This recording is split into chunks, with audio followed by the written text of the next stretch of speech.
10, 9, 8, 7, 6, 5, 4, 3. Good luck, studio. And now, another really exciting episode of the Shy Life podcast.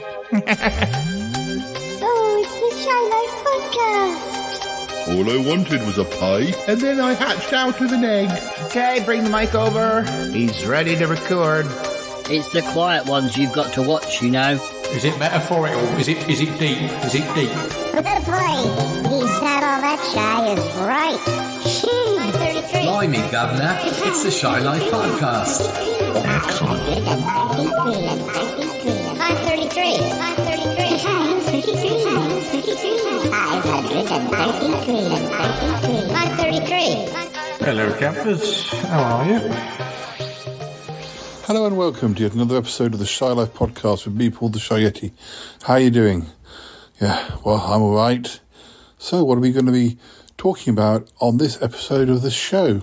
Well, funnily enough, we've had a lot of letters from Bettina Dupre fans who, I can't remember now which episode it was mentioned. Yes, I can. It was one of the Chatterbox episodes. One of Bettina's old films was mentioned. And it seems there are a lot of fans out there who want to hear her talk a little bit more about that film. I mean, she wasn't actually here when we discussed the film. In fact, it was during one of our Call My Bluff segments where the film was mentioned.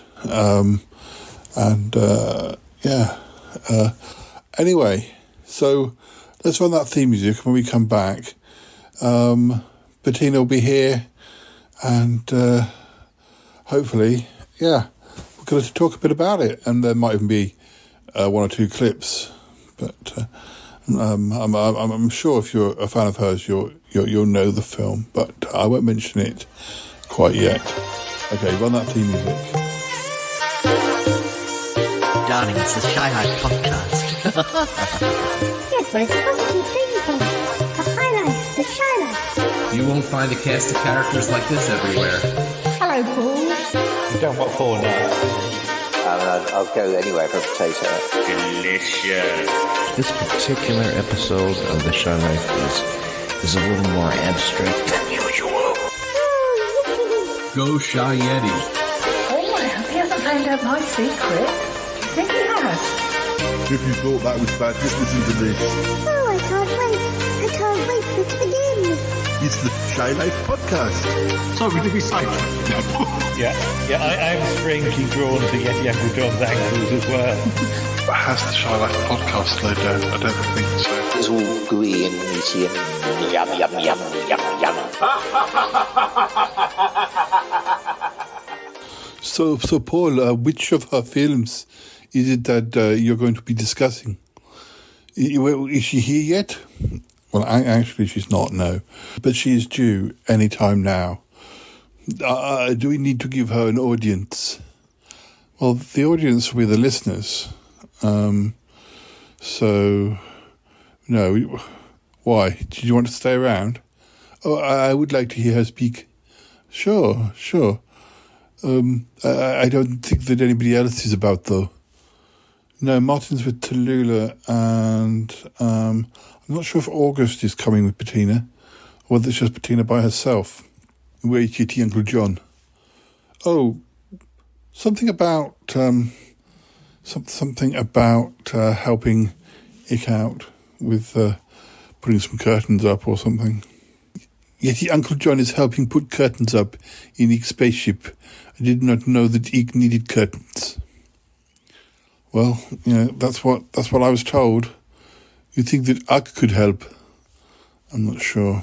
I'm worried that we've started something, inside Ick. Your word, Paul. Well, the whole business about talking about Ugg and how we were wary of him and a little bit afraid of him, and then Ick admitted that he was also a little bit scared and afraid, but hadn't wanted to voice that Well, I'm not quite sure what you mean, Paul. Well, what I mean is that now Ick is by himself with Uck virtually all of the time. And those fears and little sort of niggles might be festering away. I'm worried for him. I'm worried about him. Yes, but we've not got any proof that Uck has done anything wrong. I know we haven't. But that doesn't stop the little fears and niggles festering, as I say. Well, he's got Yeti Uncle John with him. I'm sure he's fine. Yeah, but what about the times when he hasn't got somebody with him? Poor guy. He does have friends, Paul. He has Sister Oo. I wonder if he has confided in Sister Oo. I'm not sure. I've not seen her in weeks. He doesn't tend to mention when she comes over. Well, he went out for that night out when we were babysitting. Yes, of course. I hope he does that again soon. I know what you mean. I hope he does too, but it does mean we have to babysit again. But that went fine last time. Yeah, it did. It did. Look, so, we received some letters, asking more about Bettina's film career. Yes, Paul. We also received an anonymous letter about the show. In what way, Paul? I've been accused of something. What, Paul? Some anonymous letter writer, has accused me of doing silly voices. What, Paul? Silly voices? We know that you're awful at doing voices. Yeah, thank you. Well, remember when we did that, I think it was Yeti Uncle John, or was it me? I can't remember. One of us was doing impersonations of characters from the show, and you tried, and nobody knew who you were doing. Yeah, you didn't have to bring that up. Look, I've been accused of doing silly voices by somebody anonymous. Silly voices, Paul. Look, I wouldn't even worry about it. Who are they saying? What are they saying? They are saying that some of the characters on the Shy Life podcast are not real.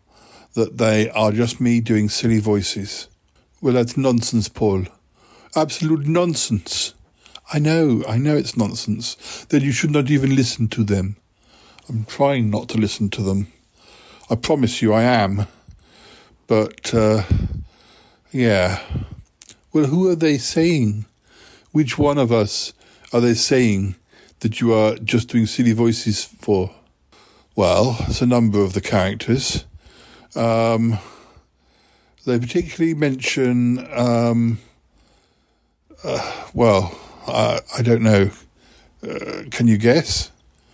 I'm not sure, Paul. No, you'll have to tell me.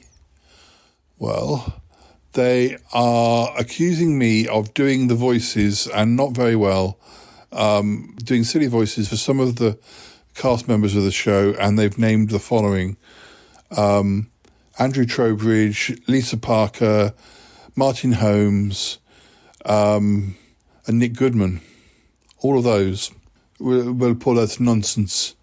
They're saying that Andrew, Lisa, Martin Holmes, and Nick are all figments of my imagination and just characters that I play, and that the voices don't even sound, they just sound like me doing voices. They say it's almost offensive in places. Almost offensive? That's ridiculous, Paul. Well, if that listener is listening, then I can assure you I have met these people. I know that Andrew and Lisa and Martin Holmes and Nick, they all exist. Oh, for goodness sake, Paul, don't even listen to it. I know. They go on to say that I clearly don't have enough people on my show, that I have to make the voices up, and they're accusing me of sitting there, doing whole episodes, and I'm doing both voices, like with the music episodes with Nick or with Martin Holmes, that it's just me sitting there going, oh, look at this song from 1974. Isn't it nice? Oh, yes, it's very nice. Oh, but Paul, it's not happening like that. They nearly went as far as to say those Chatterbox episodes are just me doing all the voices, just with like clever editing. And they say that Toppy must be, in cahoots with me because he's there. Oh, so they think Toppy Smelly does exist. Yes, apparently, because he's been podcasting such a long time, and before me, this is the thing. The characters, the people that they are saying that I do the voices for are people who didn't podcast until after I started podcasting. So Martin Holmes and Nick and Andrew and Lisa, they all started podcasts, except Nick is on this podcast exclusively. Well, and around the archives. But look, anyway, what I'm trying to say is that it's ridiculous. It's ridiculous that I'm making their voices up. But they're saying the Toppy Smelly must be real because he was doing Lotzel and the Smellcast even before you met him. Yes, but have they never seen any Sutton Park clips? Well, maybe they haven't, Paul. Well, I can't vouch for Martin Holmes. But I have known Nick and Andrew and Lisa for about 30 years, and they appear in Sutton Park episodes. Yes, but maybe they've only heard the audio clips. Maybe they think you are doing impersonations then too. Maybe whoever it is just troublemaking. Babsid's long-lost cousin Algernon, Babsid's somebody from Control Incorporated. Well, I wouldn't put it past them just to stir things up and send this stupid letter, but look, anyone out there who sent this letter, I can tell you for a fact that Lisa and Andrew and Martin and Nick all exist. Martin has been doing art for years, probably before, and I'm sure that predates me knowing him. Well, I know it will do, but on the internet is what I mean. I met him through Andrew and Lisa from around the archives. For goodness sake, just watch the Sutton Park clips. You'll see any episodes where there's Nick and Andrew and Lisa. That's their voices that you hear. I haven't been dubbing the clips. It just makes me tired. It makes me tired, Cromitty. I'm sorry. Oh, I don't blame you, Paul. It's a ridiculous thing. I don't know. Why do people only write in when they have to complain? Why don't people write in when they have something nice to say? Well, I'm sure nobody will accuse you of doing silly voices ever again. Now they know that those people are real. Oh, why did they? Perhaps do you think it's? Oh no. To say it could be an April Fool's, but I don't think the dates are right. No, Paul, no, it's fine. Look, listen. Don't get yourself into a state. You're going to have a nice chat with Bettina. Yeah, I will if she turns up. Oh, she's called. Just a minute, she's calling. Hi, Bettina, it's me, Paul. Are you still coming over today? Oh, yes, darling. Very keen to talk about this film. Yes, I'm sorry. We're running a bit late. August's here. Hello, Paul. Are you very sorry? We were watching the film again, so that she had plenty of memories to talk about. Oh, right. Good. Yes, good. Are you in a taxi or on a train? Darling, we're in a taxi, and we're about 5 minutes away, so don't you fret. Don't you fret. I hope you've got the kettle boiled and the gin and tonics poured. Oh, no, well, actually, I haven't. I'll go and sort that out. I'll keep an eye out for you. Looking forward to seeing you. Okay, darling. We'll be there imminently. Fantastic. Great. Okay. Okay. Bye, darling. Bye. Oh, so there she is. She's nearly here. Yes, we ought to get the kettle on and the gin and tonics poured. I'm not sure who's having... Is everyone having a gin and tonic? Well, maybe eventually. Paul, what is the film we are discussing? It's the one that was mentioned on the Chatterbox show. It's from the late 60s. It's called Fiend in Flared Jeans. Oh, I love that title, Paul. I know. It's a great little film. I'm sorry you missed... I'll have to show you Obviously, no time to watch it now before we start talking, but yeah, you'll have to watch it. You'll have to watch it with me again.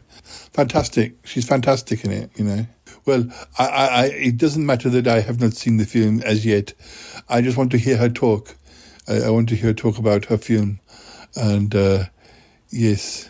Yeah, it's like, I don't know, the 17th film she ever made or something. But it must be one of the first where she had a really big starring role. But, yeah. She played twin sisters. Oh, right. One of them's good and one of them's evil. Gosh, you would think, you would honestly think that it was different actresses. The transformation and the difference. She really is a great actress. Yeah. I can't wait to speak about it. It's just a shame that Yeti Uncle John and Ike could not be here. No, putting up curtains. I'm a little bit disappointed in them, to be honest. But there we go. Anyway, Bettina will be here soon. Yes, I'll go and look out for them. Thanks, Cromitty. I'll go and put the kettle on.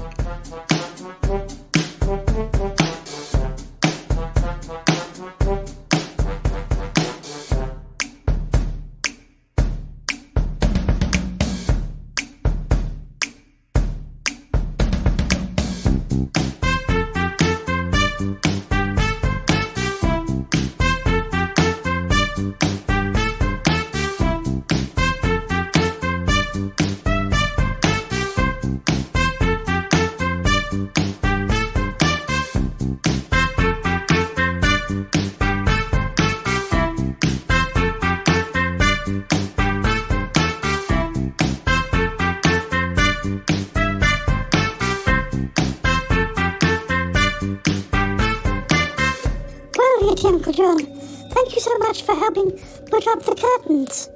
Oh, it's my pleasure, Ike, my pleasure.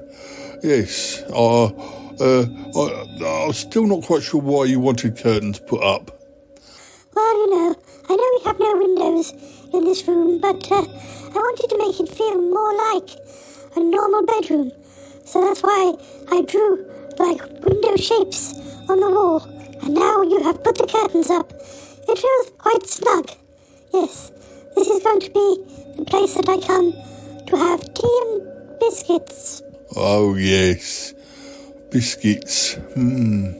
So, that's why you asked me over, for tea and biscuits? I did, yes. Oh, for the biscuits that you're storing in your storeroom? Yes, Yeti Uncle John.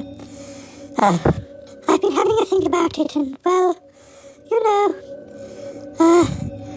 although those biscuits will come about by slightly dishonest means, they are so yummy, and as you're going to share them with me, then I forgive you. Oh, yes, of course I'm going to share them with you, Ike. I can't share them with anyone else, but, yeah, I suppose, just, you know, listeners are here, I think. Oh, the listeners won't tell anybody. No, listeners, the biscuits that Ike is storing in his storeroom were gained by slightly nefarious purposes because I gifted some recordings I've made of Paul reading his really deadly dull diaries and some of his really deadly dull poems. Oh, Yeti Uncle John, don't be mean. I like his poems. I mean, the diaries aren't too bad either. Well, in your view. Anyway, I may not care for them, but Radio Dull FM does like them because they, Radio Dull FM being the radio station for insomniacs, and apparently Paul's material works wonders. Anyway, Paul was a bit offended that they were using his material for sleeping purposes or to create sleep. And anyway, he didn't want anything to do with them anymore. But I still provided them with recordings, which are apparently going down like, you know, they're very successful at what they are there to achieve. Oh dear, if Paul knew. Yes, if Paul knew, he'd be very cross. Anyway, payment came in the form of biscuits, lots of them. Lots and lots of biscuits, all sorts of biscuits. very yummy biscuits. And Ik is storing them because I've got nowhere else to store them, and I'm sharing them with Ik. Yes, very much appreciated. And here I am, putting up curtains, and now we're going to have a nice cup of tea and some biscuits. Yes. Now, are you sure you've not been eating those biscuits? You know. I've not been eating your biscuits, no. Only you have the passcode. Well, yeah, well, that's what you say, but how do I know that you're not sneaking in there? You see, Uncle John, that's quite offensive. I told you that I was giving you, the choice of a password that only you knew. Yes, all right, sorry. I didn't want to accuse you of anything. Of course, if there were loads of biscuits missing, I'll know you've been eating them. You see, Uncle John, I'm a little bit cross about what you're saying. Do you not trust me? I do trust you, Ik, but these biscuits are good. I wouldn't, But what if you haven't stolen them and eaten them, but your son Uck has? That's also offensive. Uck doesn't really like biscuits. Well, I've not really given him the choice. I can't access your biscuits, I've told you. Yes, all right. Well, I'm sure they're all there. I'm just, stirring for dramatic purposes. Yes, well, if you're not careful, I'll get dramatic on your ass. Oh, blimey. Things are bad when it uses the A word. Exactly. Come on, let's go and go to the storeroom, and yes, then you can see that nothing has been eaten without your knowledge. All right. I'll come with you to the storeroom, and I'm looking forward to these biscuits. So I didn't mean to be offensive. I know, it's just your way. You can't help it. I can't help. Yeah, all right. Come on then, listeners. You can come with us as well if you want, but it's going to take it's a little bit of a walk. So I suggest that maybe you listen to a Sutton Park clip, or maybe a quiz at this stage. And when we come back, then we'll be at the storeroom. If you're thinking of getting some of these biscuits, then you've got another thing coming. I must say, though. Don't be mean to the listeners. Oh, well, I don't mean to be mean. Yes, well, it's very good that they're not telling on us. Oh, the chances of listeners writing in to Paul on the show is quite unlikely. Well, sometimes it happens. This business with Bettina Dupre coming over to talk about our old film. Oh yes, so we're best out of that, I think. It might have been quite interesting, but I needed an excuse to get you to come over here and get access to your biscuits. But anyway, I'm sure we'll hear the recording of her talking about her film at some point. Is it for a DVD commentary or something? I have no idea. Anyway, Paul's been getting letters from people wanting to know more about Bettina's films. And, anyway, so maybe podcast listeners do sometimes write in. But, anyway, let's not worry about it. Let's get these biscuits. Yes, right, let's get these biscuits. Listeners, go and listen to something else for a few minutes, and we'll speak to you again in a bit. Yes, lovely listeners. You must be nice to them. Here's Uncle John. You don't want them turning on us. Yeah, all right. Lovely listeners. Oh, yes, lovely listeners. Go and listen to a nice Sutton Park clip or quiz, please. Please do it now. Thank you. Dear, oh dear, won't they take a hint? Here's Uncle John. Come on. Yeah, lovely listeners. Dear, oh dear.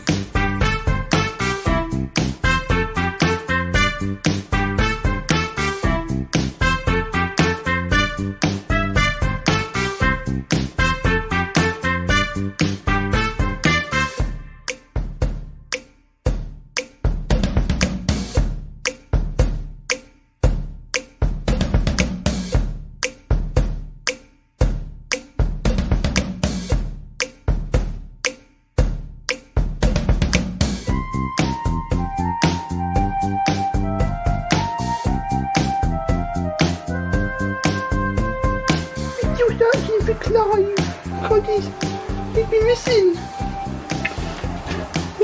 He's totally vanished. So it must have been Gordon Garth who nicked him. Can't think who else it could have been. There's no doubt in Clive. There's no way of proving that Ramesses. It's getting dark again. You've been missing nearly 24 hours. I just seen something in the magazine. Over here. Property directory. That is our house. This is this house. And it's in an advertising magazine. This is my home and they're selling it. And they're selling it now. I'm upset because it's my place to live and then they're trying to get rid of it.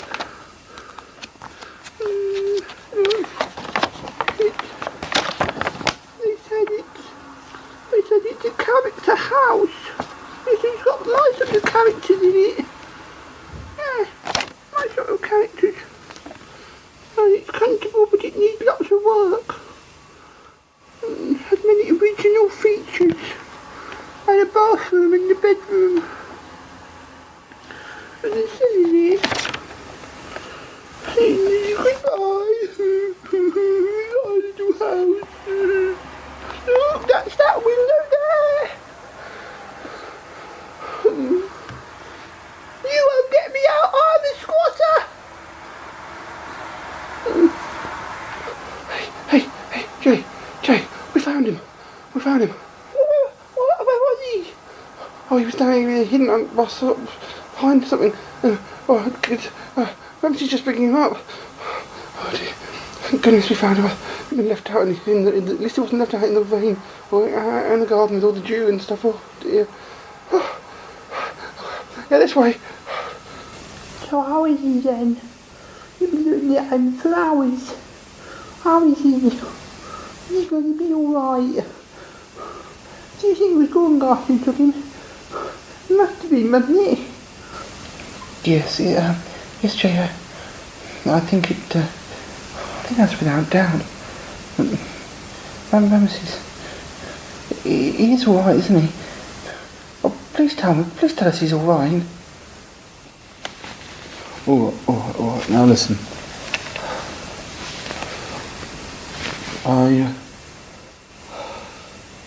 Got good news and bad news for you. Yeah. He's alright. Yeah, we found Gordon Garth's fingerprints all over him. But he's alright, but obviously when we first found him he wasn't working at all.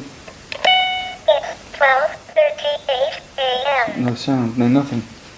I had to unplug it, plug it and totally rewire his circuits. Which basically meant all current recent knowledge was wiped out of his mind. Everything was gone. He's It's 12:39 a.m. long-term memory's fine, but well, the circuits which store the recent memories. You know what that means, don't you? Oh, any hope of us getting him to prove whether Gordon Garth lied or not is gone. He won't recall it. That short-term memory, he won't have it anymore. Oh, even though we know Gordon Garth was responsible for the fight and everything, and that Clive lied. For whatever reason, we can't prove it. Exactly. Could be lied. It's 12:42 a.m. Do you remember? No. It's 12:42 a.m. Yeah, well, never mind. He's got no recall at all. No recall of the Gordon Garth telling him anything. Oh dear. I can't believe though that why would he lie? What Gordon Garth ever have said? Gordon Garth must have said to him that to vouch for him that he was with him all day. And Clive, why would you do that? You don't understand, do you? You can't even remember. I have enough people losing their memories these days, I really am. What we got to do is just get a confession out of Chromecast. Make him tell Paul. Force him to tell Paul the truth. We know what happened. You can't go around saying things. Look, I know we weren't there to see, but I mean, oh goodness, he's the one who's had this trouble. He's the one who's probably a bit unstable. He probably blames you and everything, and it wasn't your fault. I mean, it was him being so greedy for the treasure. It was just bad luck he got there first. Oh, we've got to get him to admit that he's lied. That's the thing. I'm certain, I know, even though I wasn't there, I know you wouldn't lie. And I say, we've got to make him say the truth. Paul must be still out. Yeah, well, he did say that, couldn't find anything immediately. He'd stay over at Callum's and go and look again the next day. Probably trying to find us a new house. Soon we won't even be here. We're going to move away, aren't we? Yeah, well, yeah, that's what we're going to do. Oh, poor old Clive. He's lost bits of his memory. What was getting damaged and stuff. It was just like Paul and his memories. Well, you said Paul's not a robot. No, he's not, is he? I hope he's alright. I hope he finds somewhere nice.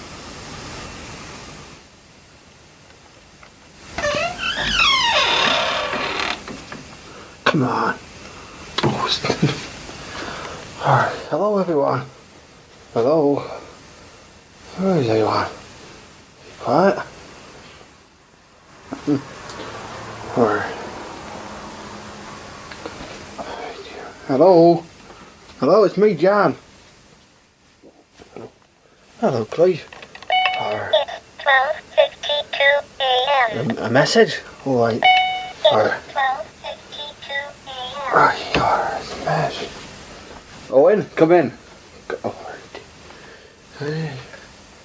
Alright, John, if you're ready before we return, go on to meet Paul at the library. Oh, very well. Oh, good Lord. The house, that's a picture of the hat in the pub. Blimey. We saw that, so. For sale, eh? Oh, blimey, the house is for sale. Well, I suppose Paul's been out looking for new properties and stuff. Or, listen, Owen, come and have a look in here before they sell it, for goodness sake. Come on. Come in here.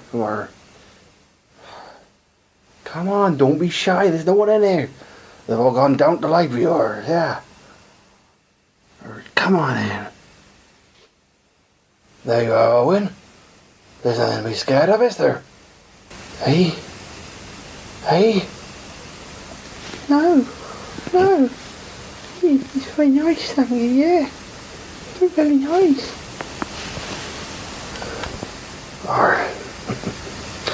Alright, Owen. Owen, it's great to have you here. It's so nice to have you here. If only your brother was here. If only your brother was here to say it too.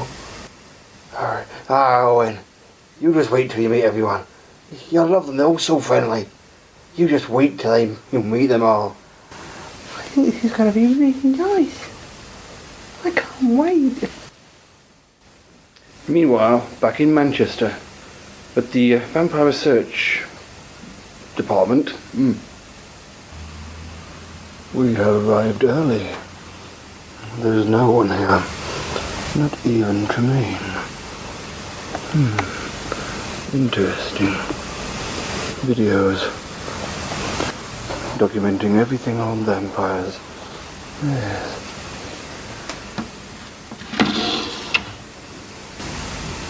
Slides.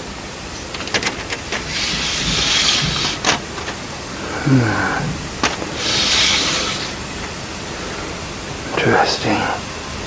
But where is Tremaine? Why is it we've come here anyway? Why is it we've come here? All the way. Shouldn't we be back where we were before?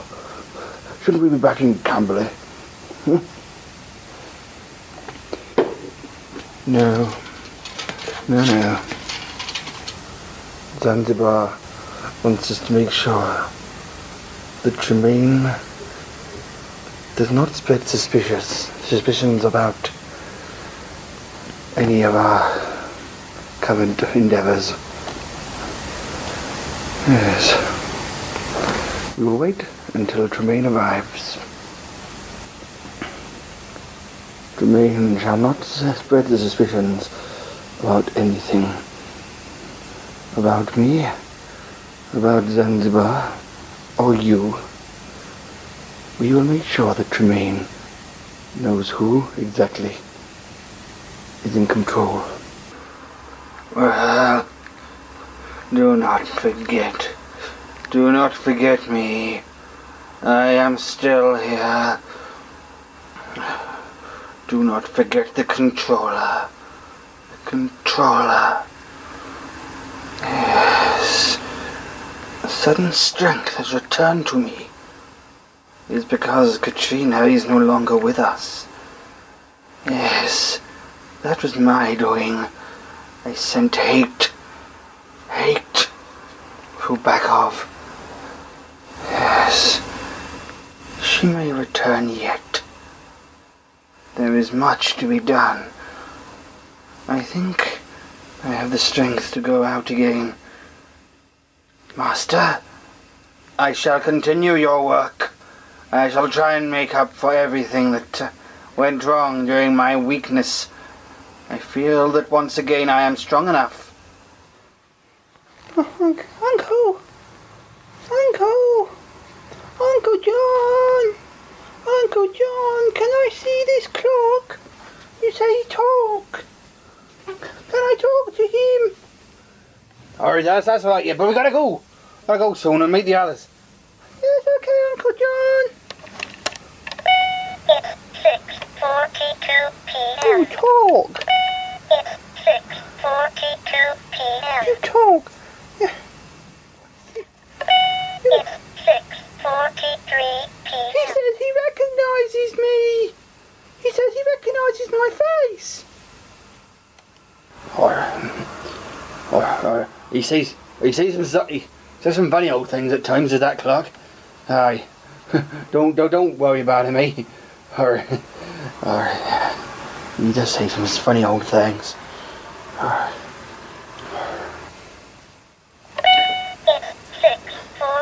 He says you say some funny old things. What?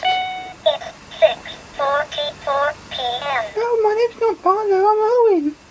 How do you know my brother's called that? That's my brother's name. Uncle, he knows about... how did you... that's right, he never used to speak much. Oh, he's a lovely little lad. I'll look after him. I can't believe what it done to them. Barlow going missing like that. They've never spoken of it. They've abandoned Owen because of it. Alright, come on now, Owen, let's get going. It's nearly dawn. Come along. We're going to meet the others now. Please. Alright, come on now. Oh, okay. How did you... Oh, never mind. See ya. Come on now. Very interesting. And yet unnecessary. These extra characters. This John. Owen. Now I have returned. I shall see an end to them. Once again, I shall begin to axe.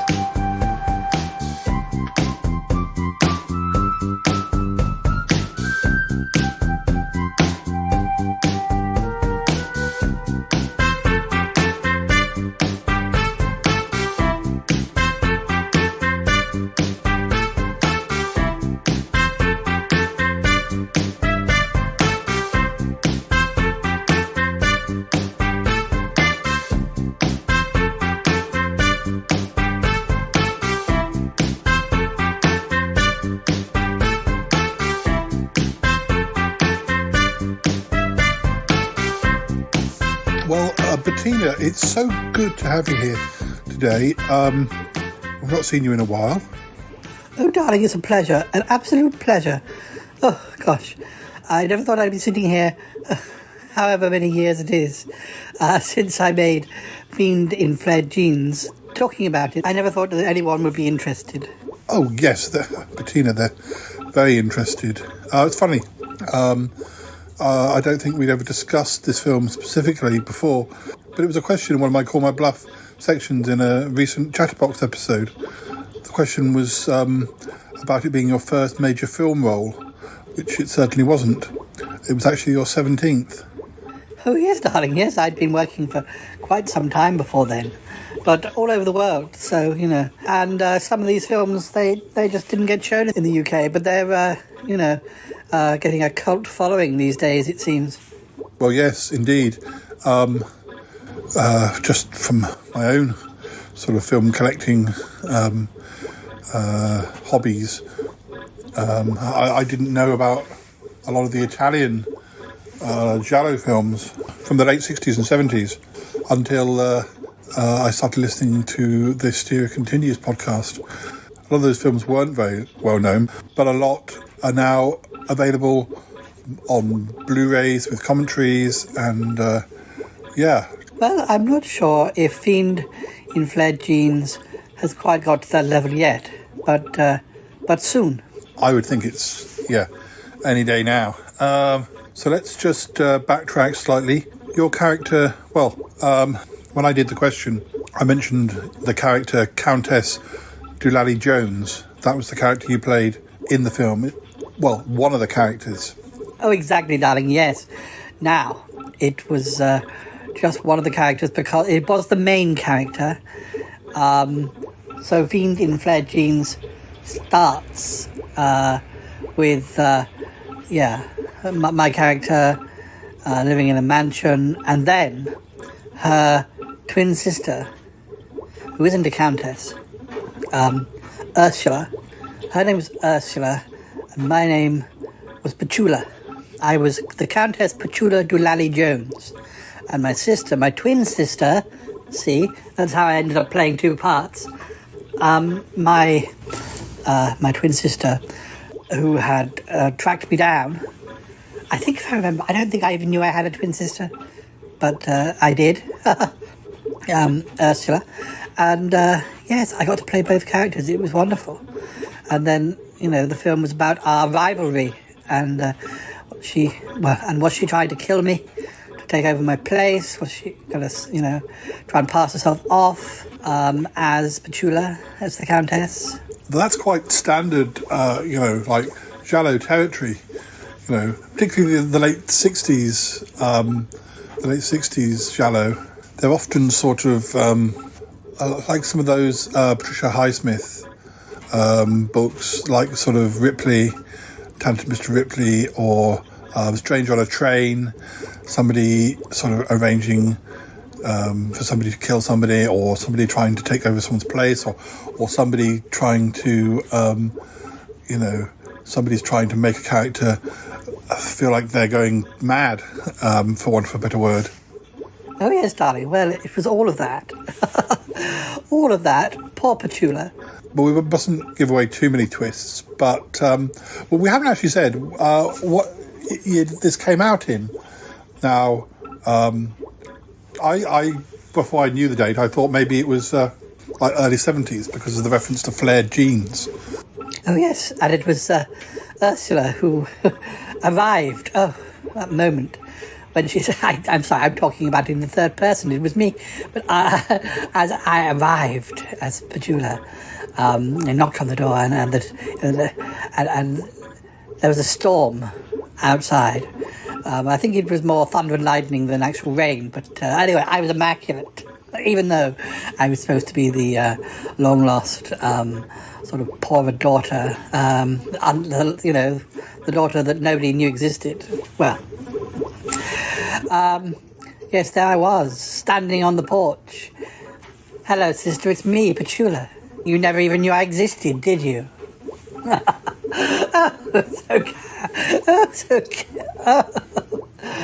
So cab. I loved it. Oh, it was gorgeous. But yes, sorry, you were asking about the year it was made. Yes, yeah. Oh, well, came out in 1968. And, you know, there were flared jeans around from the late 60s onwards, really, you know. I know they're often associated more with the 70s, but no, I was wearing them as Petula, and, gosh, what colour were they now? A bright orange, I think. It's strobed on the screen, darling. Oh, golly, yes. I've seen it. Wonderful. But anyway, sorry, it came out in 68. Yes, but we were filming it in the autumn of 67, I think. Now, what we haven't mentioned is that it was a Spanish production, and I was in a good situation, though, because, darling, although I was the only member of the cast who wasn't Spanish, gosh, there were lots of other actors, but I'm not sure you'd know them over here. They're not. It's you know, there are people that are known in Spain, but not here. Humberto Biblioni was my co-star. Now, what was I saying? Yes, so I knew I could speak perfectly decent Spanish. So I got to do my lines in Spanish. You know, I could be convincingly Spanish. Right, yes, of course. And yet, when it came to dubbing for the European market, well, when I say well, the English-speaking market, and America, I know it went to America briefly, mainly around, drive-ins. Drive-ins. We don't have them in the UK because the weather's not good enough. But yes, it definitely did the drive-in circuit in 68, maybe even into 69. But I just got paid a one-off wage, and it was great, darling. It was great to be the leading lady twice over. I did love it. I mean, it wasn't available for many years. I think it's out on a few, obscure DVD labels now. Yeah, I think so, Bettina. That's how I saw it. But a Blu-ray version would be marvellous. I don't know. I'm not even sure if the print is, out of copyright. I'm not sure who owns it today. It might be now the director. I don't think he made that many films, let alone more. Well, I hesitate to call it a horror film. Fiend in Flared Jeans. It's more like a psychological horror, I suppose. Yeah, well, they're one of my favourites. I thought, yes. Well, what was I saying? So, yes, when it came to dubbing it into English, I was able to not only, be in the original speaking Spanish, but I was able to dub it in English. I did get an extra bit of pay for that. It was nice. The industry is the industry, but I always feel sorry for actors or actresses who are in things and then basically their vocals are wiped because they're dubbed over. So I was very keen, and I made sure it was in my contract that, I convinced at the audition that I could speak Spanish. Maybe not as good as the locals, but I could do it and be convincing. And, I signed for that, but I also signed for having the rights to have my own voice dubbing over the English version because, it is something that I could do. So, yes. Wonderful. It's nice to think that that's your voice then, and that, whatever version, whatever print you're watching. Oh, exactly, darling. Absolutely. What was I going to tell you about the director. Giuliano. Felipe, I think is his name. He wasn't Spanish either. Was he Italian? It's all very confusing. The European film market in those days. You had Spanish directors directing films in England and Italian directors directing in England, and the budgets were minuscule, but gosh, boy, were they fun. Oh, they were. Yes. Oh, dear. And so, Bettina, do you have any particular memories from behind the scenes? Do I have any memories from behind the scenes, darling? Well,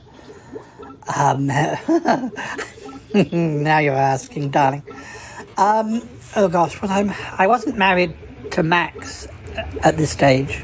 I think we'd been divorced.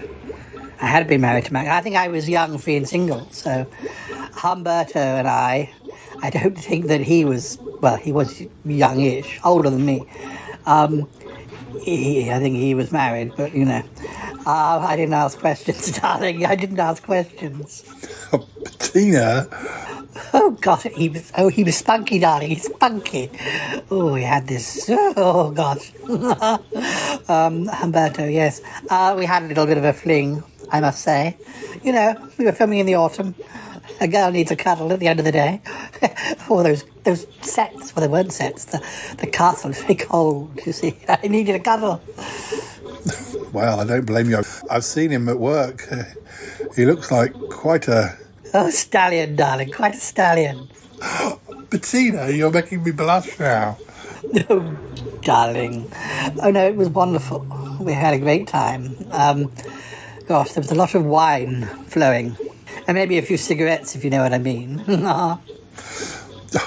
Bettina, I wish I'd been there. You weren't even born, darling. I wasn't, no. I wasn't. What else can I ask? I think maybe we'll just play a quick clip of that scene you mentioned when Petula was confronted by Ursula. Is that the way round it was? Darling, I think I've confused. I get the characters confused, the names confused. I might have muddled them round earlier. I do apologise. Oh, sorry, well, never mind. I'm sure the listeners quite understand it's been a long time. But yes, was Ursula was the sister? It was Countess Petula Doolally Jones.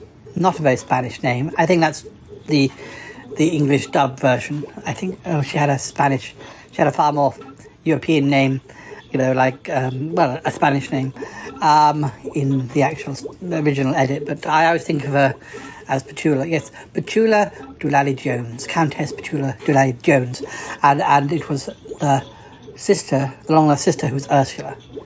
I'm sorry if I muddled it around. Oh dear. Listeners, you must think I'm a right old silly sausage. No, they'll quite understand. So let's listen to the clip of when you and you first get to meet. Oh, you and you. Oh, you are funny, Paul.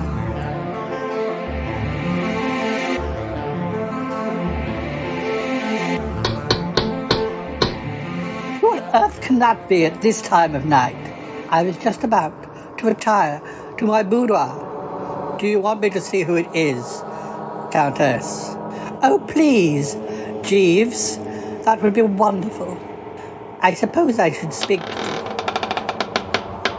Hello? It's very late at night. How can we help you? Oh, it must be awful out there in the storm. Who is that? Hello, it's me. My name is Ursula. And you are Petula. I know my name, darling. I've had it all my life. Yes, I know that. You've had it all of your life. Not just your name, though. You've had all this fortune, all this beautiful house. You've grown up. You are so privileged. I don't need you to lecture me on my riches and fame. Step out of the shadows. Who are you? What are you doing here? Well, Petula, we finally get to meet.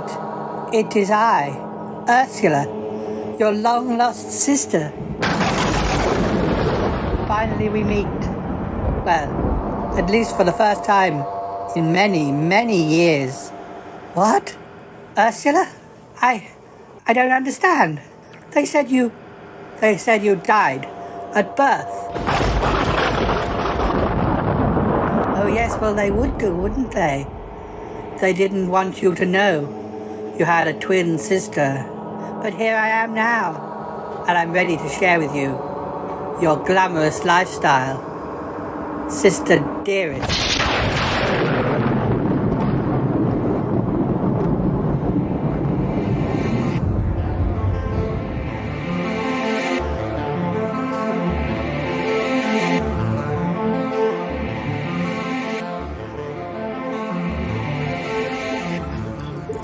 Wow, I love that scene. It's just amazing. Those costumes as well. I'm sorry the listeners can't see the costumes, but wow, what a great film. That's just the start, darling. It is. Wow. It's good to see you in action, as it were. Darling. We didn't film that. Oh, you mean, oh, yes, well. It was a delight to play Ursula and Bettina. Bettina was such a snobby little cow. Oh, God. And, well, Ursula wasn't much better, but at least she was a bit more hip. She was a real sort of late 60s swinging hippie chick type girl, wasn't she? Yes, and Bettina did not like it. She didn't want to share her fortune for a start. I was trying to remember, what was the twist? What was the plot line? How come the two of them were separated at birth? Oh, gosh, something to do with,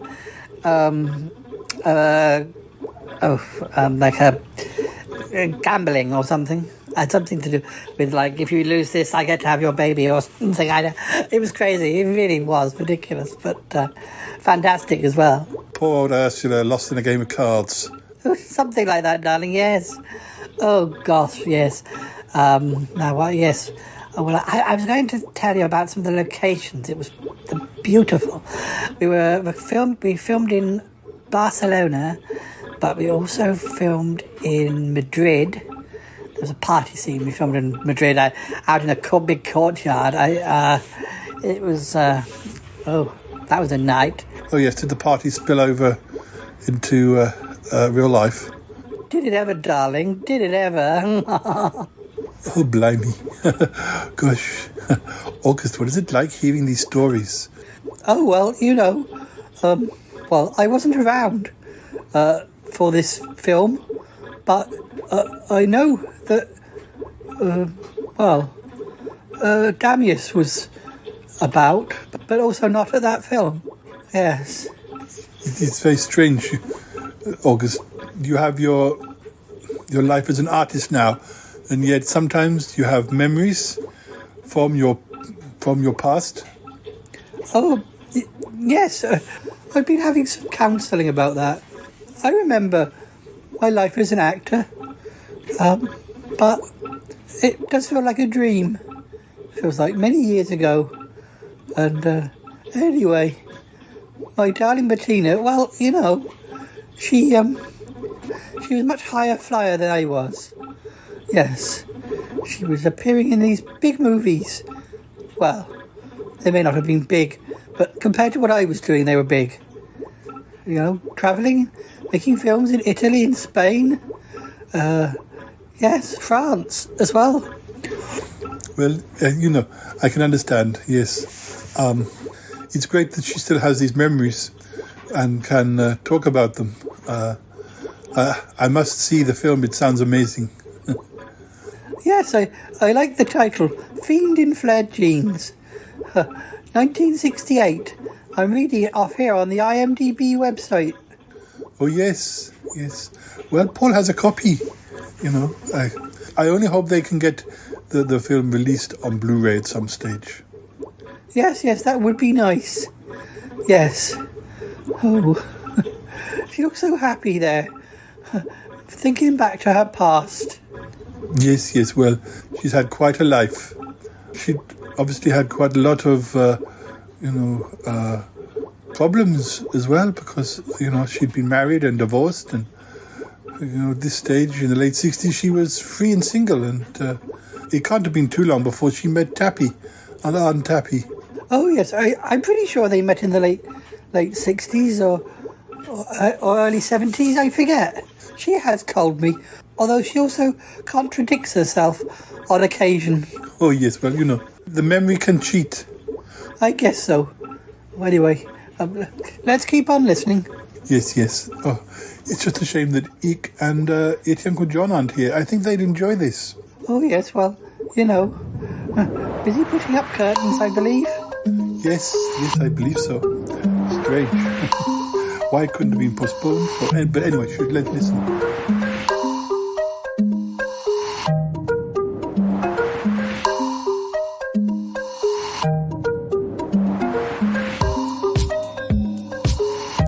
How many packets of them biscuits are we eating, Ick? Oh, feels like 20. I think it is about 20. Oh, blimey, sorry, I just need to take a sip of my coffee. Go on then. Oh dear. I need something to wash down all the biscuits. Oh. And, I don't know how we managed to have so many. They're just so Moorish, aren't they? They are. Very Moorish. Oh. I mean, by way of excuse, I do have 3 stomachs. Three stomachs? Yes. Well, last time I counted anyway. You know, they come and go. My Aunt Muriel used to have 17 stomachs, but then she was very old. Oh dear, okay. I don't think I want to know about that. Aunt Muriel, is that her real name? You know, I thought your planet, everyone had funny long names. Oh yes, that's true. Her name wasn't Muriel, but Muriel is the nearest name that it would translate to. Yes, in my language. Oh, well, it's a good thing we weren't going over there to hear Bettina speak, because I don't think I could have moved from this chair with all those biscuits. I know. Oh gosh, I feel quite dizzy. Well, that's what eating 20 packets of biscuits will do for you. Probably having a sugar rush or something. Oh yes, I think I probably am. Oh, I haven't felt this dizzy since I was 6 months pregnant or whatever it was. Somewhere around 6 months. I was always feeling dizzy. Oh, well, you know, yeah, it's not every day you get a chance to eat such yummy biscuits, but, yeah. Oh, dear, oh dear. I feel sleepy now. I feel sleepy too. Oh, I just looked into Ark's bedroom. It appears he's got out. He wasn't there. Oh, did we know that? Did you know he was going out? Oh, he may have told me. I may have forgotten. Where would he be going? Maybe to watch horror films with one of his friends. Oh, I didn't know. I mean, how does someone like Ark get to meet people? Online, of course. Oh, yeah, of course. Sorry. I never thought about it. Oh, well, I hope he behaves himself. He's not getting into a bad crowd, is he? No, I don't know. I don't know. Oh dear. I'm totally unsuited to life as a mother. I can't keep control of him. He does his own thing. Yeah, well, it's difficult for you, Ick. It's difficult for you. Because, you know, you never had any chance to assert your authority because, you know, within hours of him being born, he was fully grown and you know, and independent of you. You never had a chance to teach him right from wrong or you know, show him who was boss. You know, he's difficult. I understand that. Oh, I'm glad you do. I'm glad you understand me, Uncle John. I don't know that everybody else does. Oh, everybody does understand. They really do. I know it's difficult for you, but on the other hand, I'm not quite sure what we can do to help. I know, I don't know either. And, you know, maybe he's being a good boy. But I'm always thinking the worst of him. Well, you know, it's just because we've got a stereotype in our head of what somebody who is so, like, into horror films and, well, he's a very gory, you know, child, very much into that sort of thing. I know, but it doesn't mean to say he's not a lovely boy. No, I know. I agree. I know that. Yeah. Oh dear. I'm going to drop off. I'm going to need a nap. I think I need a nap too. Oh, the listeners are back. Listeners, I think it's time for another Sutton Park clip. Or a quiz or something, because we're about to have a nap. We've eaten far too many biscuits. We have eaten far too many biscuits. Yes, a Sutton Park clip or a quiz sounds perfect. So run along, won't you? Yes, we'll run along.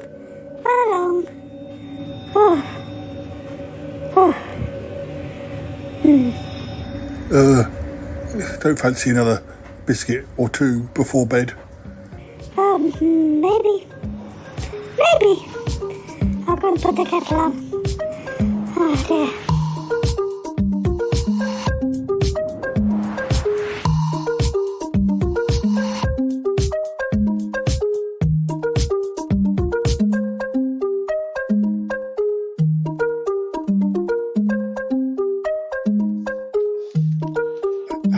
Have you got some questions? I have. Right here. Here we go. 1980s. What song from the 1986 film Top Gun was a hit for Berlin? We've had this question before. Take My Breath Away. That's correct. 90s. At Christmas 1994, what song gave Oasis their first top 5 hit? Some might say. No. Say it again. That was their first Christmas number 1994. At Christmas 1994, what song gave Oasis their first top 5 hit? Cigarettes and Alcohol? No.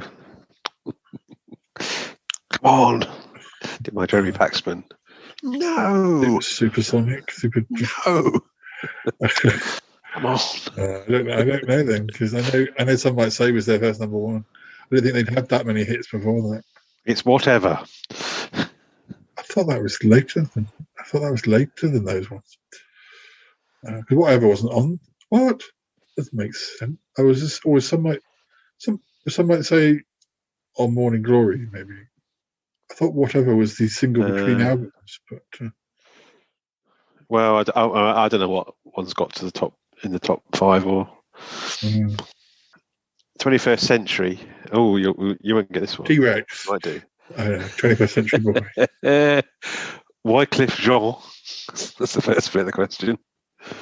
Wycliffe Jean, who had solo hits like 2001's Perfect Gentleman, was a member of which hip-hop band?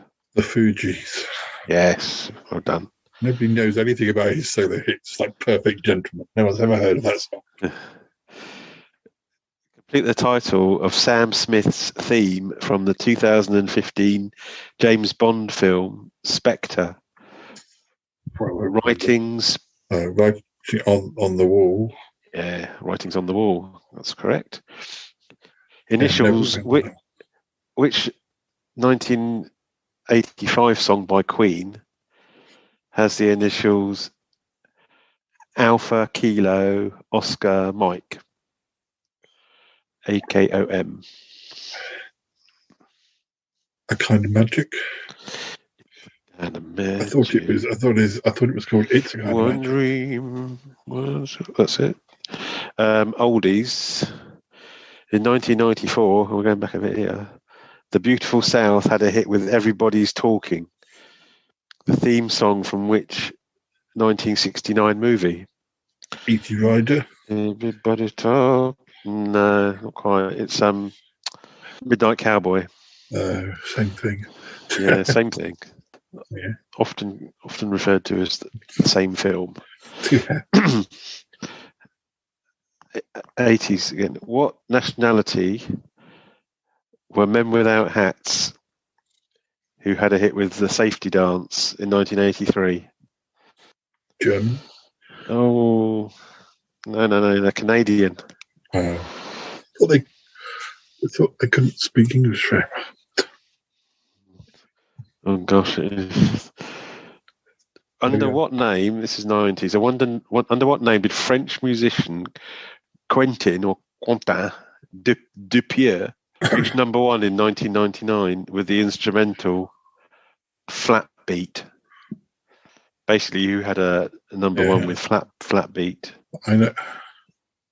I can think of half of it, but can't think of That's the not other. what I was thinking. I was thinking of something Eric, but that's something. Oh, that's what. Well, in that case, that's what I was thinking. Was it Flat Eric? Or something? No, Mr. Oizo. I think Flat Eric was something different. Was he the frog song? Mr. Oizo, Mr. OIZO. Meep. Yeah. 21st century, Elton John's 2005 hit Electricity came from which stage musical? Billy Elliot. Yes. Good guess. Just digressing, I'm watching the on ITV Hub. They've been showing you can watch the big match, the old football highlights program that were in the 70s and 80s on ITV that Brian Moore used to host. But they had one of the ones I was watching. It was the Christmas from 1970. Is it 1976? Either 76, 77 or 77, 78 season. I think it's Christmas 76. But anyway, it was Elton John was hosting it. And just being like really awful. And he had guests, Kevin Keegan and Mick Shannon on it. But it was around the time of, because there was a competition, you won his latest album, which was it was the one that's got "sorry" seems to be the hardest word. So I don't think it was one. I think it's one of his good. Less Than Zero. I think that is a quite good album. I think because it's got. I was going to say I didn't think it was. Was it? I thought it had Blue something in the title. Maybe it's not the one I'm thinking of then. Blue Moon. Well, I might be getting confused because Blue did actually do a cover of it, didn't they? I mean, yeah, because the one I was thinking of has "Kiss the Bride" on, which is my favourite. Yeah, no, this was. I think that was the only hit from it. Was "Sorry" seems to be the hardest word. Titles. Complete the title of Drake's hit, which was Britain's best-selling single of 2016. One. Say that again, please. Complete the title of Drake's hit, which was Britain's best-selling single of 2016. One. So the song's called One Something. One Vision. I wouldn't know. I don't know anything about Drake. One Dance. I don't know a single song by Drake. Charlie Drake's My Boomerang Won't Come Back. You know that one? I know The Ugly Duckling by Drake. Initials. Which 1987 song by Steve Silk Hurley, I do know this one, has the initials JYB? Jack Your Body. Jack Your Body. Jack. Yeah, I seem to remember that's one of those ones where you get to the end of Top of the Pops. It was just they'd have the 30 seconds of the video or something because it was just a faceless thing, wasn't it? Oldies. In 1996, Boyzone had their first #1 single with Words. Who had the original hit in 1967? The Bee Gees. Yeah, and you must have got that new album by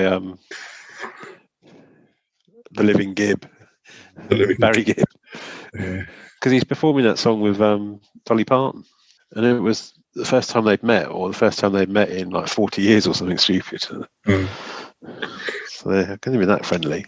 80s. Which actor had a #1 hit in 1986 with Every Loser Wins? Nick Berry. Oh, well done. 90s. Which 1994 single became the first Blur song to feature on a Now compilation? What a horrible question. Girls and Boys. Yes. I'm surprised that there's no other way or something. Oh, I'm surprised. 21st Century. Which British singer had her second #1 with Boys and Girls in 2009? It's not Girls and Boys, but Boys and Girls. I wouldn't have known this. You might, though. Yeah, I think I liked it. I don't think I'm going to get there. It's a girl. Not a lot. Pixie Lott. That's it. got there eventually. Titles. Complete the title of Portishead's 1995 single, Glory Box. Yes. Initials. Which 1997 song by the Chemical Brothers had the initials Bravo, Romeo, Bravo? BRB. No, I don't think I'm going to get that. Back with those block rocking beats. Block rocking beats. Block rocking beats. Oldies. Which 1982 song by the Valentine Brothers later gave Simply Red their first hit single? Which 1982 song by the Valentine Brothers later gave Simply Red their first hit single? Money's Too Tight to Mention. Yeah, that's right. Good guess. Ended. That's your 3 cards down. Not an atrocious performance. No.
Well, Bettina, all in all, making Fiend in Flair Jeans sounds like an absolute blast.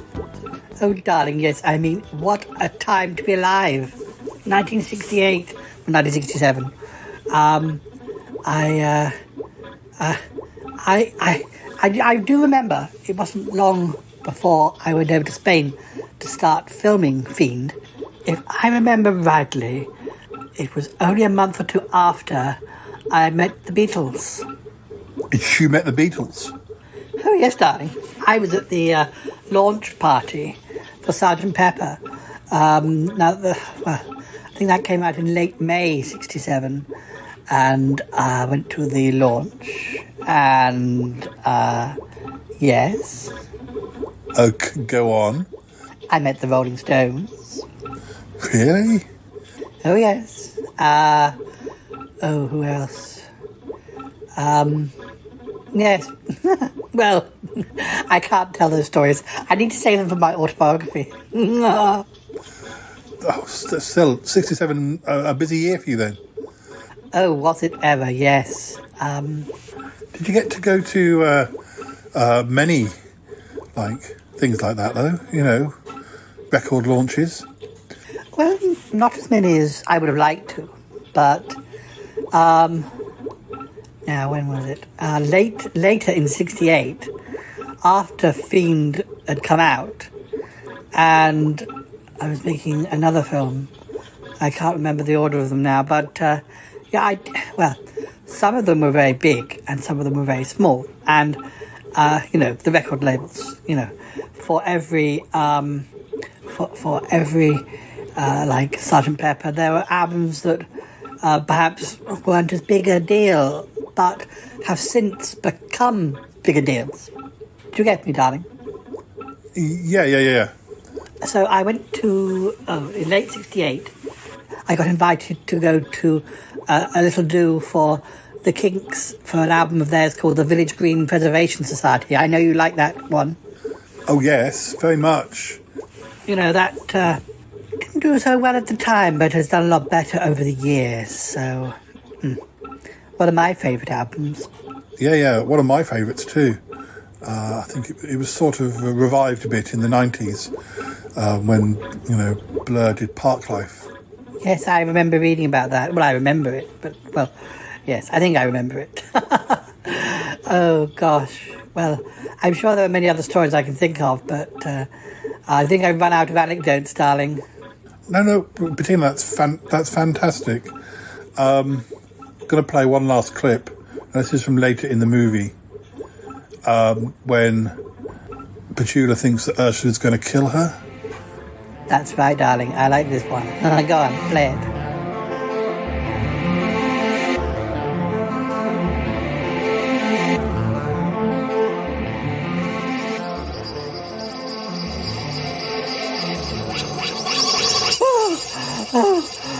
Ursula, why are you carrying that knife? Why do you think I'm carrying it, Petula? It's because I have a message from it for you. A message from the knife? Yes, Petula, I have a message from the knife. It says that now is the time for you to say your goodbyes, because you have lived this life for far too long. Now it is my turn. Oh, Ursula, no. Please don't kill me. If you want this house, if you want my fortune, just take it.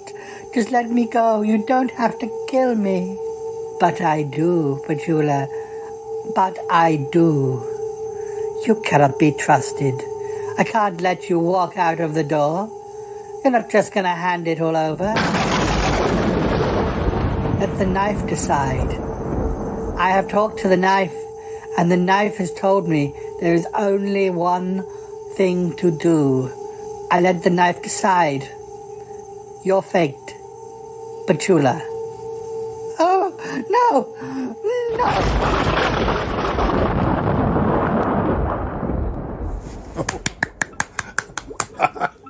Oh, I love that scene. Amazing scene. Oh, yes, well, you know. Oh, dear. I didn't get twice the pay, unfortunately. I did, like, with the dubbing, but not with the performing. Oh, still one of my most treasured moments on screen, I think. I'm so glad that people are beginning to hear more about it. And, yes. Bettina, I'm sure a lot of people would like to hear about others of your films, because that's not the only sort of psychological thriller horror type film that you appeared in that era. Oh, no. I mean, Damius, August, Damius, when he was Damius, yeah, we appeared in films together, but it's only now we're finding that out, you know. We didn't necessarily realise, because we had different specialities. Well, I was more the leading lady.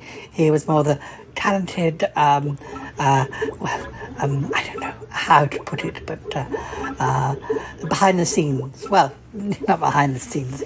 Sometimes he was the scenery.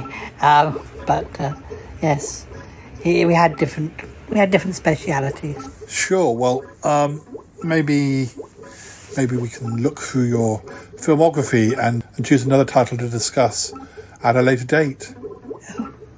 Yes, darling. There's one I particularly enjoyed called The Crimson Teeth of Aunt Agatha. Now, that was a big favourite. I was like the niece of Aunt Agatha with the crimson teeth. Ooh, why does she have crimson teeth? Oh, you have to watch the film first, darling. Oh, yes, The Crimson Teeth of Aunt Agatha. Fantastic. Now, I think that was even before this. That probably came out in 1967, but was made in 1966, something like that.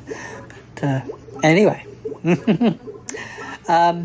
Right, well, fantastic. Thanks again, Bettina. It's been great. It's been really good talking to you about this, and I'm sure the listeners have enjoyed every minute. All right, thanks again.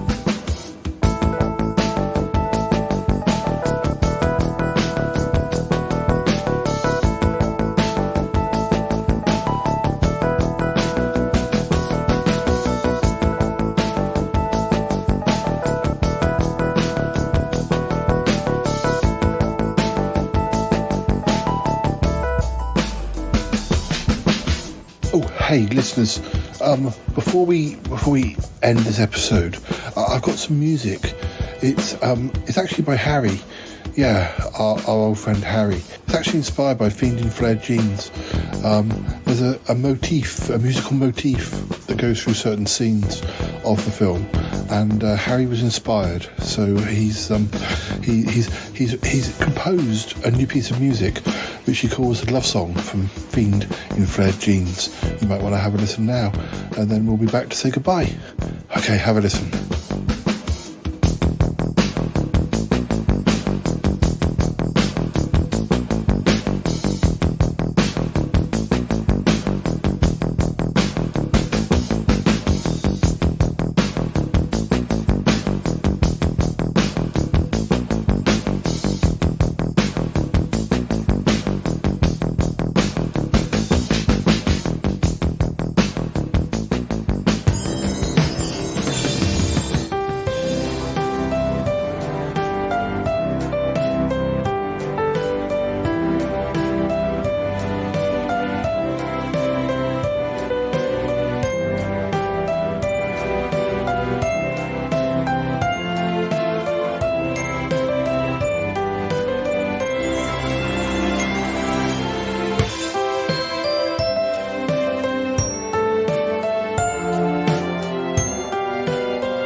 Will, Paul. That was marvellous. It was. I really enjoyed it. I think she really enjoyed talking about it as well. Oh, she did, yes. I had a little bit of a chat with August behind the scenes. It seemed to be triggering some memories from his Damius past as well. Well, it's bound to. It's all in there somewhere. Yes. Well, I hope she'll come back and discuss the crimson teeth of Aunt Agatha. It does sound intriguing. I wonder why. I still don't know why she's got crimson teeth. Maybe she's a vampire. Oh dear. Maybe she is. Okay. Right. Well, listeners, that's about all we've got time for. I hope you enjoyed hearing Bettina talk about her film career. And, well, I'm sure there were other bits and pieces that occurred during this episode that I'm not aware of. Maybe a certain bag clip or something. I imagine there would have been, yes. So, yes, listeners, we've got plenty of episodes in the can. So join us again soon. And, there'll be more from us. And hopefully more from Bettina's in the future as well. All right, you take care. Bye-bye for now. Goodbye, listeners. Goodbye. Yes.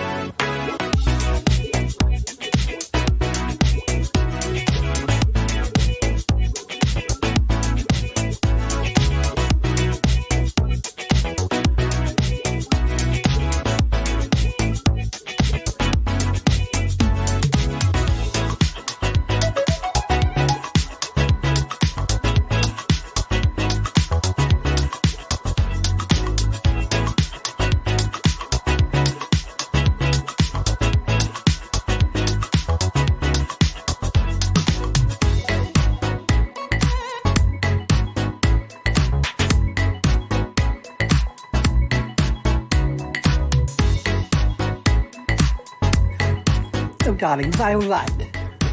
You were fantastic, Bettina. Yeah, just what we wanted. Your anecdotes, really, really good, really great. I think we should do more episodes like that. I mean, it's all very well mentioning your film past, but we need sometimes, if we can talk about my poems, we can definitely talk about the films you were in. Well, Paul, it's up to you. It's your show. Well, yeah, I suppose so. But yes, I'd love to hear more about the crimson teeth of Aunt Agatha. Well, we'll talk about that sometime then. That'll be good. Yes, the crimson teeth of Aunt Agatha. 1966. No, yeah, that's when we made. 1967 was when it came. Yes, so about a film or two before the Fiend in flared jeans, but so I look even more young and ravishing, darling. Well, I'm pretty sure of it, yes. God, I mean, you did make a lot of the sort of films that I really enjoy watching, so it's just a shame they're quite hard to get a hold of. Well, yes, darling, that is a problem. A lot of them, well, I don't think any of them have been wiped. Now, that would be awful. I think they all exist somewhere. They're just not the ones that are top of the list for being released on Blu-ray. And they're often by quite obscure directors who haven't got quite the following of someone like Bava or Argento or any of that gang. Well, yeah. There's so many other, people out there, directors out there, films out there that people haven't heard of. But, some of them are rising to the surface now, so it can only be time. Well, yes, darling, I think you're right. Oh, I can hear the theme music. So can I. Time to go, I suppose. I need to go and pop over and see Ick and Yeti Uncle John. I'm trying to call them and they've not been responding. Oh, darling, they've probably been on the brandy after all that putting up curtains business. You're probably right, yeah. Anyway, well, speak to you again soon. Absolutely, my darling. Absolutely. I gotta go now. Bye. I want to go with you. Gotta go. Bye. Goodbye, goodbye, goodbye, goodbye, goodbye, goodbye. This show is part of the Pride 48 network. Find more shows over at pride48.com. Oh dear. What's going on now? Oh, it's the Shy Life podcast. Let's go. I have a voice. I have a voice. You have a voice. You have a voice. We have a voice. We have a voice. Unique voices in podcasting. UnivazPods.net.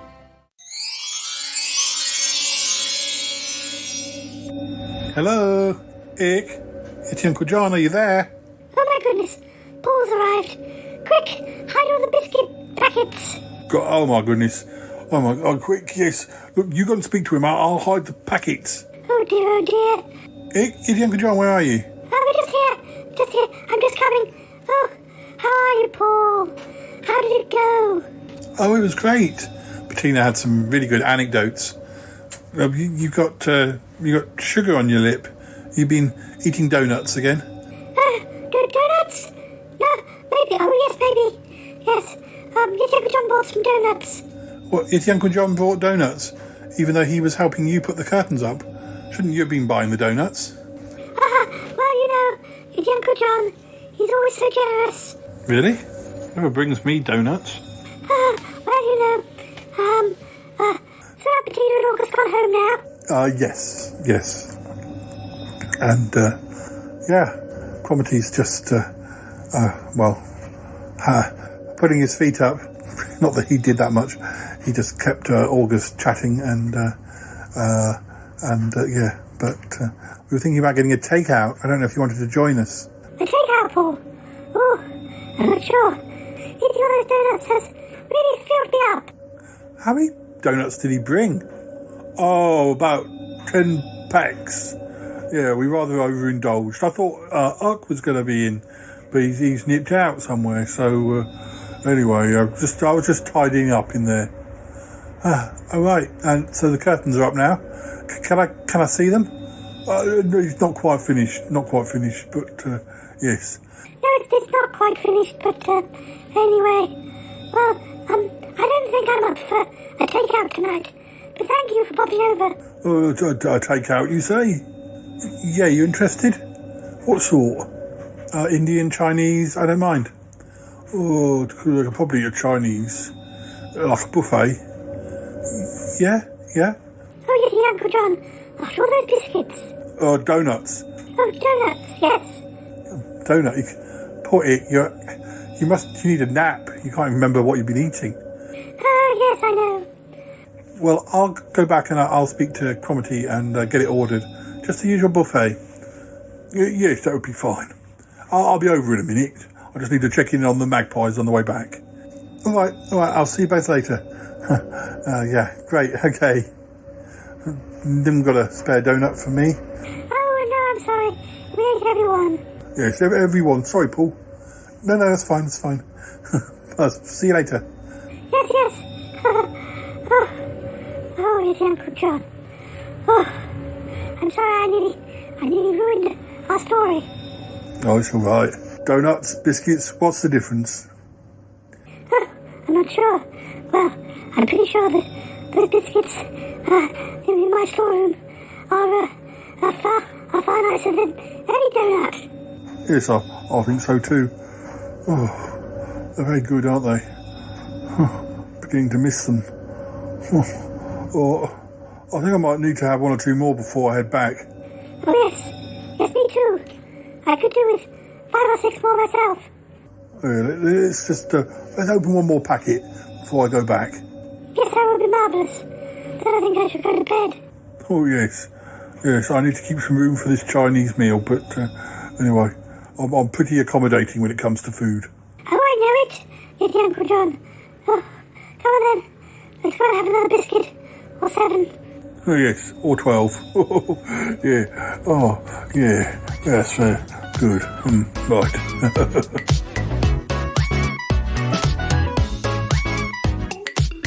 Well, gotta tell you, I didn't expect that.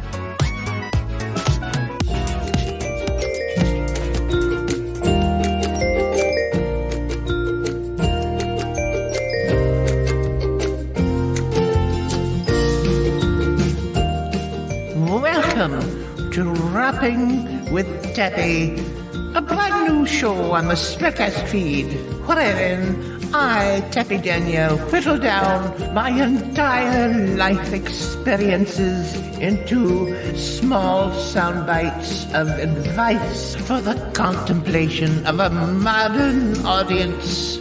That's you. Welcome, dears. Welcome, everyone, to my very first Rapping with Tappy show. Hello, Bettina. I just wondered if you'd like a cup of tea. Dear nephew, What, darling? What are you saying? I'm listening to this radio program. That sounds like Aunt Tappy. It is, darling, yes. It's Aunt Tappy's new radio show.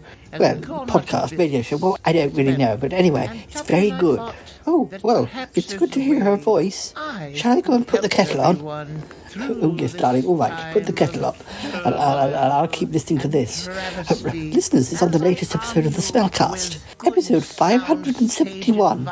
It's called Rapping with Tappy. It's very good. Shh, go and have a listen. Oh, dear. Oh, I'm all of a fluster now. He's distracted me. I'm going to have to whiz it back a few minutes and start again. Oh, dear. Oh, dear. Oh, my darling Tappy. You got a minute? A minute? Oh dear, just a minute. Okay, Bettina, you pray. Oh, darling, the Shadow Podcast is a show full of glamour and, stories and people talking about subjects that they find interesting. Lots of chat and conversation. Perfect. Now, I was tickled pink to hear Bettina in that little promo. And, Bettina and I go back a long way. And if any of you wanted to catch up on, just a little bit of our life together, please go back and listen to an old episode of the Smellcast. Let's see now, episode 450, believe it or not, and it was published way back in August of 2017. So check it out, dears. You could go to thespellcast.com and find all of the past episodes of the Smellcast. The life and times of Betsy and Tootsie.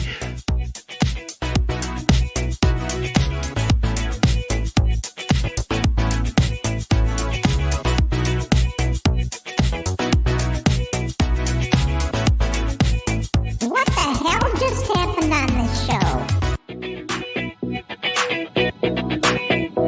530. Man, was that worth it or not? Oh my goodness, that was a darling little show. 533.